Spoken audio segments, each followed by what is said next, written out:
Poverty Mode, app-based Drivers Slam Lyft's latest pay cut scheme. Now, they've rolled this out in a handful of cities, and they're adding cities, and we really need to address this and end this, right? And by the way, we're working towards a future date, largest gig worker strike worldwide under the banner of Gig Alliance.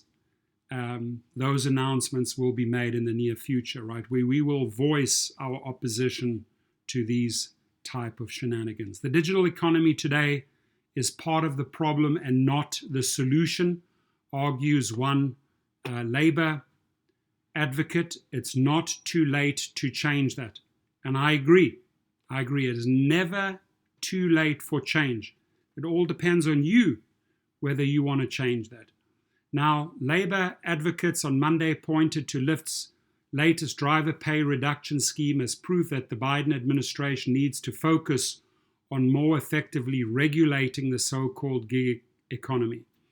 On Friday, CNET reported the ongoing partial nationwide rollout of Lyft's new priority mode, in which drivers are promised more rides, but with the caveat of having to agree to accept 10% less pay for each fare. So let me break it down into simple English for you. Basically, gun against your head, if you don't drive more, right, we'll cut you off and you will drive less. If you agree to our poverty mode or our priority mode, as they call it, we will give you more trips, means you'll run up more maintenance costs, more gasoline costs, more mileage, and by the way, we're going to pay you 10% less. Makes absolutely no sense whatsoever, and they're facing a lot of flack for this. Some drivers on online forums have been derisively calling Lyft's latest effort to cut their pay poverty mode. I knew that this was just another way for the company to take more money from the drivers. Erla Phillips, a longtime Lyft driver in Toronto, told CNET. The first week, I didn't even bother turning it on. I did a video about this yesterday. It's a familiar story for many longtime Lyft and Uber drivers who have seen numerous cuts in pay and bonuses over recent years as app-based companies, which went public in 2019, try and fail to turn a profit.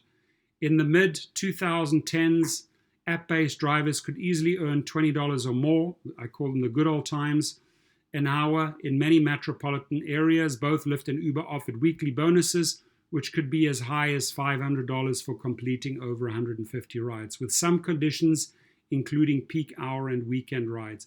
Full-time drivers in the San Francisco Bay Area regularly reported gross earnings of more than $2,000 a week until the latter years of 2010s.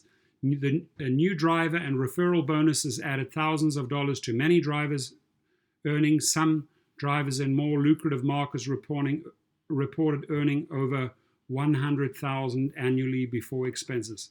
That was myself until it changed. Those days are long gone. According to a 2019 study by the Economic Policy Institute, Uber drivers now earn around $9 per hour after factoring in expenses. Additionally, the cut taken by the ride-hailing companies from each fare has risen from as low as 20% to sometimes more than half. Very accurate article so far. The declining pay and bonuses that some drivers and critics have called a race to the bottom was in full gear even before the coronavirus pandemic dramatically reduced passenger demand. However, COVID-19 pushed many drivers to the breaking point. Phillips told CNET that she drives around for hours waiting for passengers. Labor advocates argue that the app-based companies' businesses models require a response in the form of more robust regulation of the so-called gig economy. They say that when state and local efforts to rein in ride-hailing, delivery, and other gig companies fail, as occurred in California last year when voters approved $204 million corporate-funded ballot measure, preventing drivers from being classified as employees, it is up to the federal government to step in. In a Monday op-ed originally published in equality.org, Bama Athrea, an expert on economic inequality at the Open Society Foundations, asserts that governing the gig economy will require both a committed labor policy team and a committed digital policy team, and they will have to work together. Very well said. For too long, the platform giants have exploited the space between the experts on labor law and those focused on the digital economy, cloaking themselves in claims that their product was simply technology, writes Athrea, who argues that the Biden administration should take steps, including supporting a $15 minimum wage, taking strong action against disguised employment and rampant misclassification, protecting non-traditional organizing, and regulating data ownership. The way forward with respect to some platforms may be to turn them into public utilities. In other cases, governments must break data monopolies on the principle that data is part of the public commons. If gig companies can't make their business model work in ways favorable to the public interest, they should go out of business and clear the field for genuine innovators who aren't simply making their profits off scofflaw practices. Very well said. The digital economy today is part of the problem and not the solution. It's not too late to change that. Please chime in. I'd love to hear your comments. Huge shout out to my sponsor, Cover, Kover, the gig protection plan. You get 1 month free with my link below.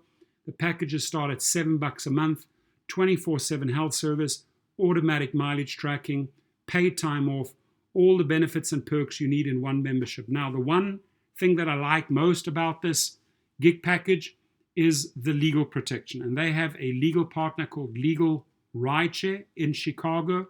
They will send out the letters in case any of these companies wrongfully terminate you.